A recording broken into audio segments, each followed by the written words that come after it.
¿Cuál es cuál? Se pasa y este es el set point. El del medio. Sí. Creo que sale de acá. Aquí. Antes de empezar el tiempo, quisiera que la persona que maneja me regale medio minutico. Nos llamamos a reiniciar. Ok. Primero para agradecer de verdad la gentil invitación que tuvieron a gusto hacerme. Y segundo, pues el beneplácito de verme rodeado aquí de tantos colegas y amigos que tenía de verdad tiempo que no veía. Además, por mí mismo les cuento, es mi primera salida después de 45 días de una cirugía de corazón abierto. Entonces tengo más de una razón de verdad para estar contento. Se nos invitó a hablar de esto, que creo, no sé si esta es la última charla de la sección de la mañana, pero de ser así, vamos a recordar a un famoso locutor de béisbol de hace muchos años que se llamaba Bob Cannell, y el hombre decía: no se vayan, que esto se va a poner bueno. Así que esperemos que así sea. Bueno, venga, que yo soy de un vecino de municipio, enséñeme cómo se adelanta y se atrasa esto aquí. Aquí abajo se pasa. Listo. Y con el de arriba del point. Ok, y con este para acá. Se Okay. devuelve. Perfecto. Entonces, muy bien. Como vamos a hablar de el riesgo cardiorrenal, es importante sobre todo tener bien clara la definición de enfermedad renal diabética. Yo siempre he optado por empezar las conferencias con las definiciones, porque si nosotros no tenemos claros los conceptos, más tarde se nos enreda. De tal manera que siempre ha surgido la discusión entre si es conveniente decir nefropatía diabética o enfermedad renal diabética. Entonces, enfermedad renal diabética es la presentación clínica a la que estamos acostumbrados a ver. En el contexto de un paciente con diabetes mellitus, cuando ese paciente presente un síndrome clínico caracterizado por albuminuria, por hipertensión y por disminución progresiva de la función renal, decimos que tiene enfermedad renal diabética. Si podemos comprobar las alteraciones estructurales a que conlleven eso, hablamos de nefropatía diabética. Y por supuesto, estamos en un término muy frecuente en desde hace 2 años se nos habla de pandemia, porque se nos vino el COVID encima. La diabetes es una pandemia, una enfermedad que tenga el 8% de la población mundial como prevalencia, podemos decir que evidentemente es una enfermedad pandémica. De tal manera que si usted saca la cuenta y extrapola eso a Colombia, el 8% de 50 millones son 4 millones. Aproximadamente de los diabéticos, el 30 al 40% hace enfermedad renal diabética, saque el 30% de 8 millones son 2.400.000, y si de eso el 40% va a diálisis, ya tenemos un número, el 5% del Producto Interno Bruto. De tal manera que esta es una herramienta, la estadificación del riesgo cardiovascular, ahora que estamos hablando de riesgo, es una herramienta que debemos tener todos en el consultorio, porque hoy en día, para poder hablar de riesgo cardiorrenal o de riesgo cardiovascular o de riesgo renal, hay que saber estratificar el riesgo. Y ya algunos de los expositores aquí que me antecedieron perfectamente establecieron que todo paciente diabético con enfermedad cardiovascular debe catalogarse en un riesgo muy alto. Y todo paciente diabético con 10 años de evolución de la enfermedad es un riesgo alto. Y todo paciente diabético tipo 1 con más de 20 años es un paciente también con riesgo muy alto. De tal manera que cuando hablamos de riesgo muy alto, recuerden que son pacientes que tienen la probabilidad de desarrollar un evento cardiovascular en menos de 10 años. ¿Okay? Entonces, el riesgo renal tiene otra connotación. Y fíjense que si ustedes, bueno, a mí me cuesta un poquito de trabajo aquí, pero bueno, estos 2 estadios en el año 2000 no existían. En el año 2000, una asociación americana, KDOQI, le cambió el nombre a la insuficiencia renal crónica y la transformó en enfermedad renal crónica, porque dijo, hay que darle una mayor connotación. Como usted habla de insuficiencia renal, parece que estuviera hablando solamente de diabetes e hipertensión que condicionan la enfermedad. Y resulta que no, era mucho más que eso. De tal manera que clasificó 2 estadios iniciales en donde, oh sorpresa, la tasa de filtración es normal. O sea que ya no bastaba el tener una tasa de filtración anormal para decir que un paciente tenía enfermedad renal crónica. Con la sola presencia de alteraciones urinarias, llámese albuminuria, llámese proteinuria, llámese hematuria o llámese alteración en un test de imagen, es decir, si usted tiene un riñón más grande que el otro, aunque tenga 120 de tasa de filtración, se clasifica en un estadio 1 de la enfermedad renal crónica. Y esto conllevó a que cobrara una importancia significativa la estadificación de la relación albúmina-creatinina. Este es el examen más fácil que podemos hacer. Ese es un examen de orina normal. Usted solamente coloca relación albúmina-creatinina expresada en miligramos sobre gramos.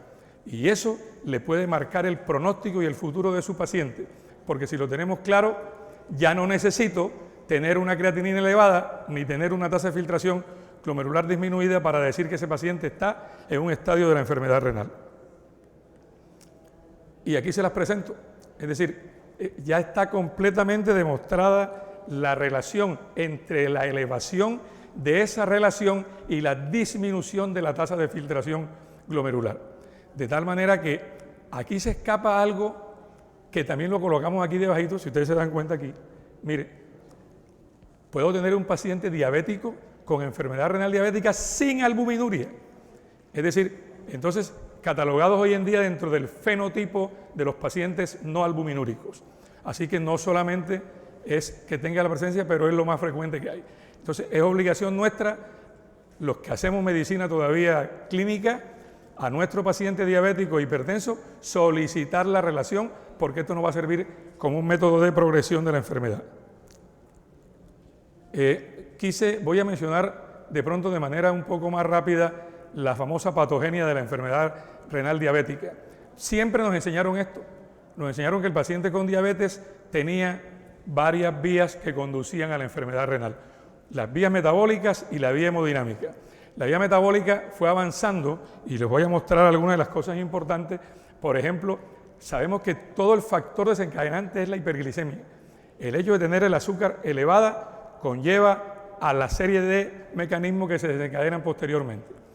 Aquí fíjense, a través de la elevación del... Esto fue lo primero que nos dijeron, la aldolasa reductasa que transformaba a sorbitol. Pero miren cómo la elevación del diacilglicerol o de la proteína quinasa C conlleva a todos estos efectos que estamos viendo. Pero aquí, me voy a detener medio minuto aquí.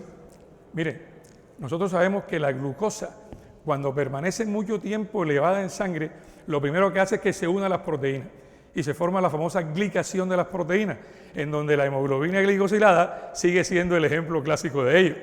Sin embargo, si permanece más tiempo la glucosa elevada, recuerden, se forman los famosos cuerpos de Amadori, y los cuerpos de Amadori, después de una reestructuración, terminan produciendo este elemento que es el que hace más el daño. Los ACE, que son los productos finales de la glicosilación avanzada. Esto que está aquí, yo lo he comparado con lo que está pasando hoy en día. Mire, los ACE, al introducirse a una célula diana, llámese macrófago o no, alteran el medio interno intracelular. Y cuando una célula no es capaz de regular su medio interno, es decir, de regurgitar lo que produjo su digestión, se produce una alteración que hoy en día conocemos como estrés oxidativo. Y esto que está aquí es lo mismo que pasa con el COVID. Vea, aquí reemplace el ACE por el COVID, pasa exactamente igual. Introduce la célula, se produce estrés oxidativo, se produce la liberación de la cascada de citoquina con todo el efecto inflamatorio que conlleva eso. Por eso hoy en día podemos decir con toda seguridad que la diabetes es la mayor enfermedad inflamatoria que existe. Y fíjense cómo se coadyuva con esto. Miren, producción de citoquinas, alteración de la microbioma. Recuerden, cuando perdemos el equilibrio entre nuestras bacterias intestinales y nosotros, ocurre una entidad que se llama disbiosis. Eso ocurre en toda la patogenia de la enfermedad renal diabética. Por supuesto, esto es lo que todos conocemos y que nos enseñaron desde hace mucho tiempo, que la hiperglicemia producía sobreactividad del sistema renina-angiotensina para producir finalmente la fibrosis glomerular que conlleva, esa es la vía hemodinámica. Pero les quiero presentar las 3 nuevas teorías en la fisiopatogenia de la enfermedad renal diabética. Y entonces hoy en día ya nos metemos con otras cosas mucho más adentro. Y fíjense cómo hablamos entonces de la regulación epigenética, cómo el factor de transcripción eritrocitario, miren, cada una de estas lesiones están responsabilizadas estas alteraciones. La famosa metilación del DNA con formación de microRNA, la disminución de la autofagia podocitaria. El podocito es una célula que hace parte casi que exclusiva de la membrana de filtración, pero el podocito es una célula especializada que tiene unos componentes importantes como es la disminución de la inhibición por contacto. Entonces, el podocito, como es una célula epitelial, necesita reproducir, necesita reepiteliciarse. Cuando eso no ocurre, miren de lo que es responsable, de la producción de disfunción glomerular y proteinuria. Y la disfunción mitocondrial, pues que conlleva a todo el fenómeno de fibrosis túbulo intersticial y a un estado inflamatorio con disfunción vascular. Estas tres teorías tienen un poco más de 5 años, pero siguen siendo muy válidas en el momento actual. Como hay amigos cardiólogos, por supuesto, ya no nos diferenciamos tanto.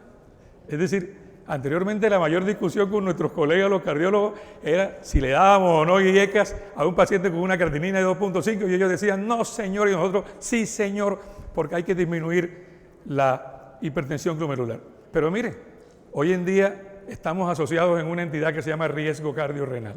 Y el riesgo cardiorrenal no es otra cosa que si yo tengo un problema cardíaco, la sola disminución del gasto cardíaco me conlleva disminución de la función renal. De tal manera que, y la alteración de la función renal a través de cualquier vía inflamatoria, anémica o no, va también a terminar produciendo alteración cardíaca. Por eso hoy en día nuestros colegas cardiólogos y nosotros los nefrólogos nos identificamos con esta patología que vamos a desmenuzar hoy, que es el riesgo cardiorrenal.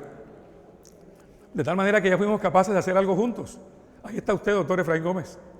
Es decir, entonces, los cardiólogos publicaron este documento en unión con los nefrólogos, y nosotros los nefrólogos así hicimos una adaptación de las guías CADIGO de enfermedad renal diabética del 2020, disculpen la modestia, pero tengo que señalarme que también estoy ahí.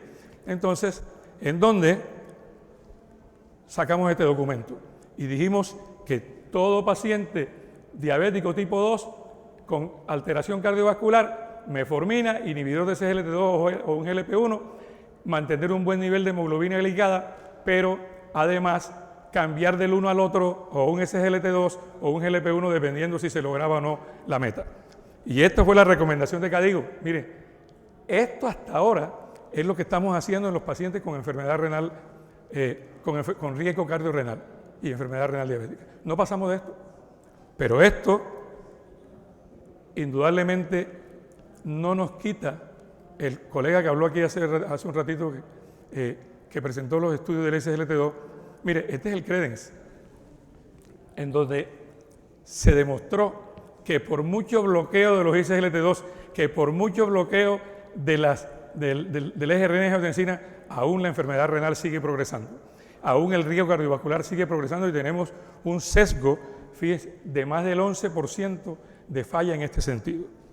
De tal manera que surge una nueva diana terapéutica, y es que hasta aquí es lo que estamos haciendo, control hemodinámico, control metabólico, pero yo les he mostrado toda una cascada inflamatoria, y entonces, ¿qué hacemos con la inflamación? ¿Verdad? Hasta ahora, la inflamación, no existe un tratamiento dirigido originalmente a este fenómeno, que es lo que nos ocupa hoy y es lo que vamos a hablar en este momento. Y fíjense cómo el fenómeno inflamatorio es capaz de reproducir cada una de las teorías, que ya se las comenté anteriormente, para hablar de la progresión del fenómeno. Así que me voy a permitir robarme unos 3 minuticos para recordar la historia. Dice un viejo adagio que el que no recuerda su historia está condenado a repetirla, ¿verdad? De tal manera que, fíjense, este señor, el receptor mineral corticoide, que es un viejo conocido, en 1950 ya alguien llamó la atención y dijo que había visto, el señor Quentin Deming, que había visto pacientes con insuficiencia cardíaca y concentración de sodio corporal elevada. Pero no fue sino hasta el 53 cuando Simpson y colaboradores aislaron de la red de la suprarrenal de una red, este compuesto que hoy en día conocemos como aldosterona. Pero inicialmente se llamó electrocortina. ¿Y qué nos enseñaron de la aldosterona?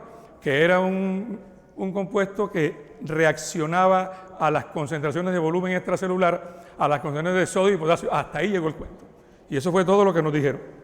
Pero fíjense que ya en el 43 este señor se atrevió a decir que en pacientes que tenían aldosterona crónicamente elevada demostró que había efectos fibróticos y habló de nefroangiosclerosis, pero nadie le paró bola. Y 40 años después, el señor Weber demostró que la aldosterona crónicamente elevada era capaz de inducir fibrosis cardíaca. Y este mecanismo, que hasta ahora lo tenemos olvidado, vamos a recordarlo brevemente en lo que nos sigue. Y fíjense, la sobreactivación del receptor mineralocorticoide tiene dos órganos diana. El macrófago, que es una célula totipotencial, y a través de alteración de señalización como Jun-Fos con interleuquina 4 es capaz de producir esto, mire, excesivo efecto inflamatorio y daño tisular. Lo mismo pasa en la célula T. Recuerda que la célula T es una célula que los nefrólogos estamos muy relacionados con ella por los pacientes trasplantados, ¿verdad? Porque ahí se activa también el mecanismo emetor. Pero también la sobreactivación del receptor mineralocorticoide conlleva a que se active el T-helper 17, conllevando a la formación de inflamasomas y conllevando a la formación de agentes profibróticos. Y entonces fíjense ustedes cómo eso se traslada aquí, y todo el efecto inflamatorio de la sobreactivación del receptor mineralocorticoide en unión con los efectos inflamatorios que ya habíamos mencionado, pues por supuesto nos va a producir falla renal y falla cardíaca a través de todos estos mecanismos. De tal manera que hoy en día podemos afirmar que el efecto inflamatorio y profibrótico puede producir daño renal, puede producir daño vascular y puede producir daño cardíaco. Esto, por supuesto, llamó la atención de la industria farmacéutica para decir, bueno, pero si esto está pasando, ¿por qué entonces no hacemos algo con respecto a eso? Y fíjense ustedes que, me atreví a poner aquí que el bloqueo del receptor es igual, pero no es lo mismo. Y fíjense por qué. Hasta ahora, ¿qué hacen nuestros colegas cardiólogos? A mí me la pusieron también, yo la estoy tomando ahora mismo. Vaya y toma el bloqueador de la aldosterona, espironolactona o eplerenona, porque evidentemente ya saben que ahí hay un efecto inflamatorio que hay que preservar. Pero hasta ahora es lo que estamos haciendo.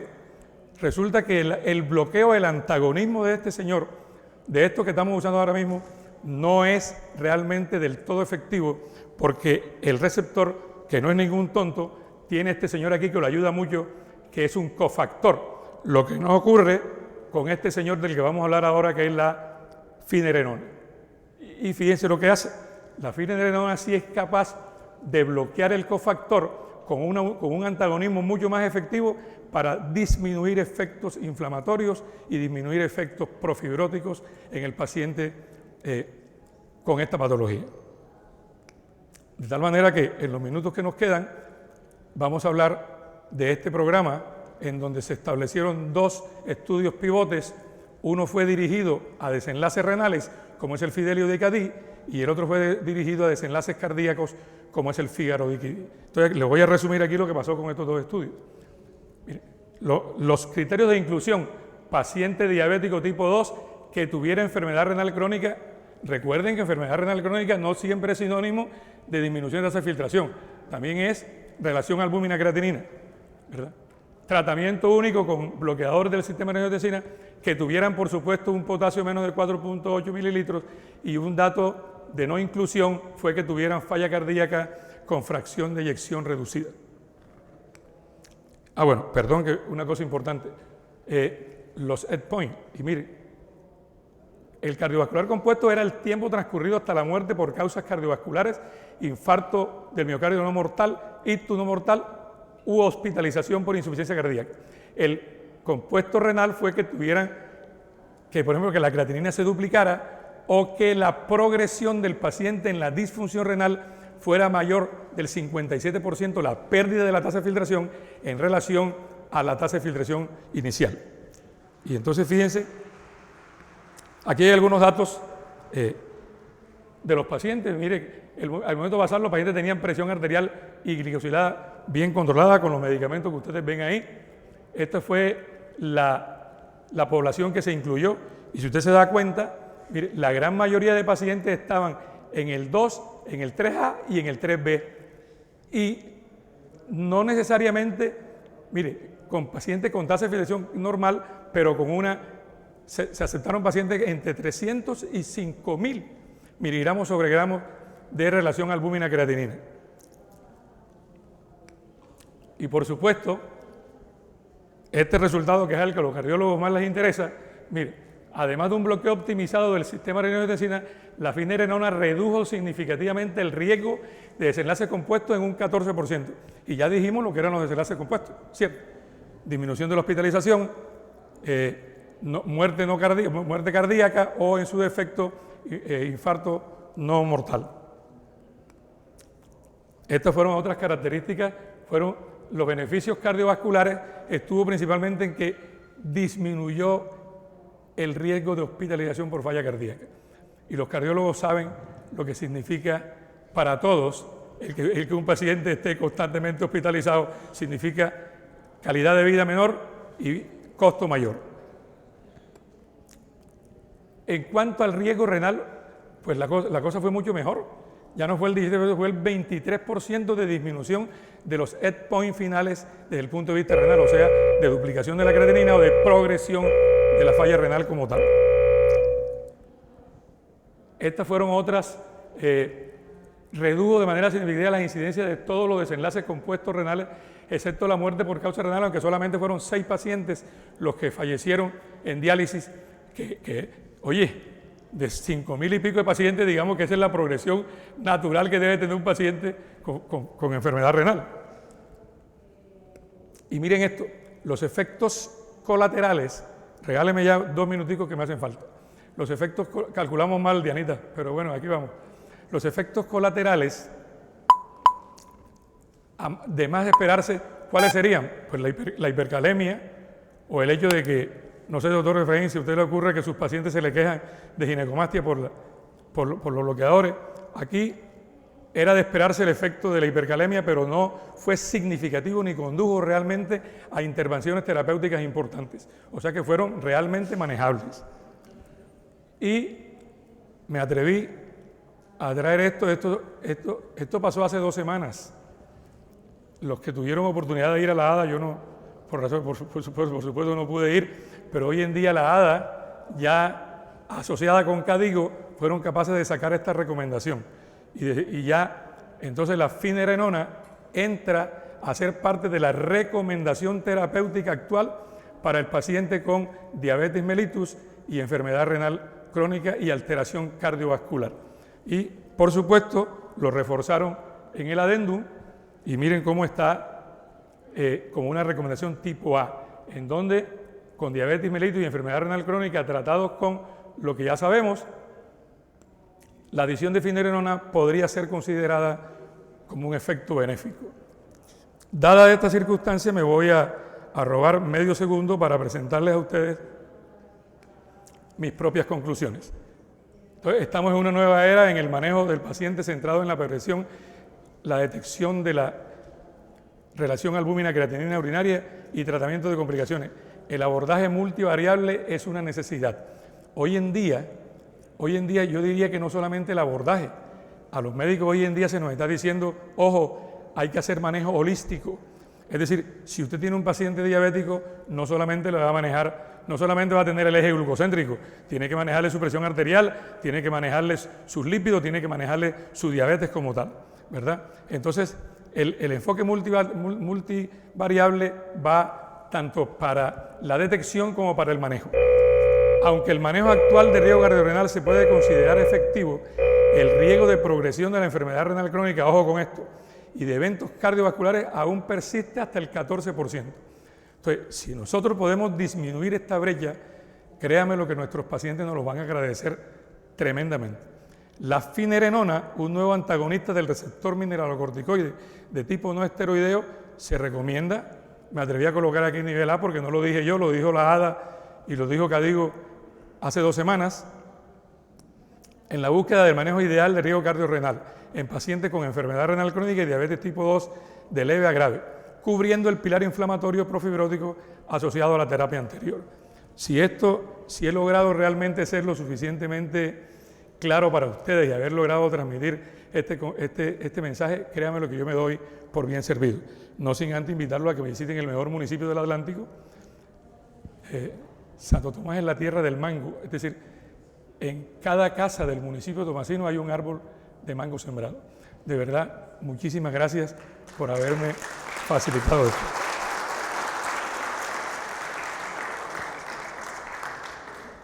Y le toca ayudarme a bajar porque estoy aquí un poco jodido con esta gente.